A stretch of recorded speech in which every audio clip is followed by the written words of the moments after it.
Ceasefires are always messy. An hour after the president announced the ceasefire, the Iranians launched a bunch of missiles. Then the Israelis responded. Then some of the Gulf Arab states responded. This is the nature of a ceasefire. No ceasefire ever goes without a little bit of choppiness. The fragile ceasefire between the US, Iran, and Israel is already facing a trial by fire. All three parties are now at loggerheads over Israel's deadly bombing in Lebanon.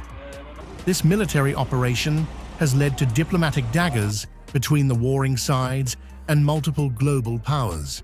Russia, China, France, Spain, Iran's leadership, and the IRGC have drawn a red line, even as Israel signals a wider offensive. Here is what is unfolding.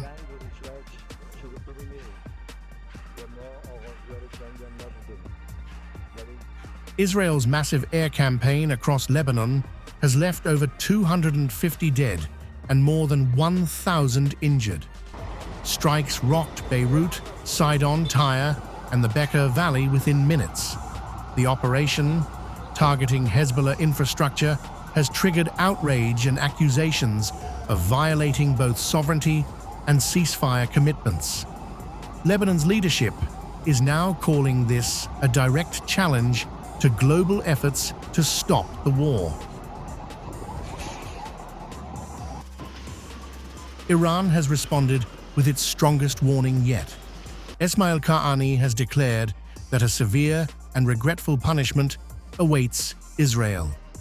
Meanwhile, Iran's foreign minister, Abbas Araghchi, has accused the United States of acting in bad faith, claiming Washington undermined diplomacy through military aggression. At the same time, Masoud Pezeshkian has warned that Iran's hands remain on the trigger, vowing never to abandon Lebanon. The message is clear. Tehran is signaling readiness for escalation and junking the ceasefire deal if attacks continue. Renewed aggression by the Zionist regime against Lebanon blatantly violates the initial ceasefire. Such actions signal deception and non-compliance, rendering negotiations meaningless.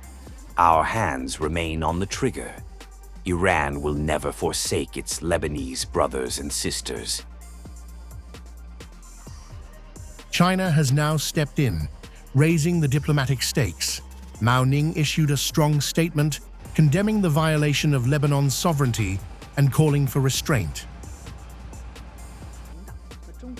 Lebanon's sovereignty and security should not be violated. Civilians and their property must be protected.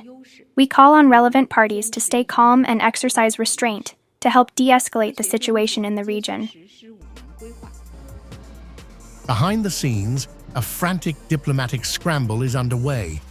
Iran is in constant touch with Russia, France, and Saudi Arabia, even as tensions spiral. But the reality on the ground tells a different story. Missiles, airstrikes, and threats are already overpowering diplomacy. What began as a ceasefire is rapidly turning into a wider regional flashpoint. And with Iran warning of severe punishment, the question now is not if, but when the next escalation will hit.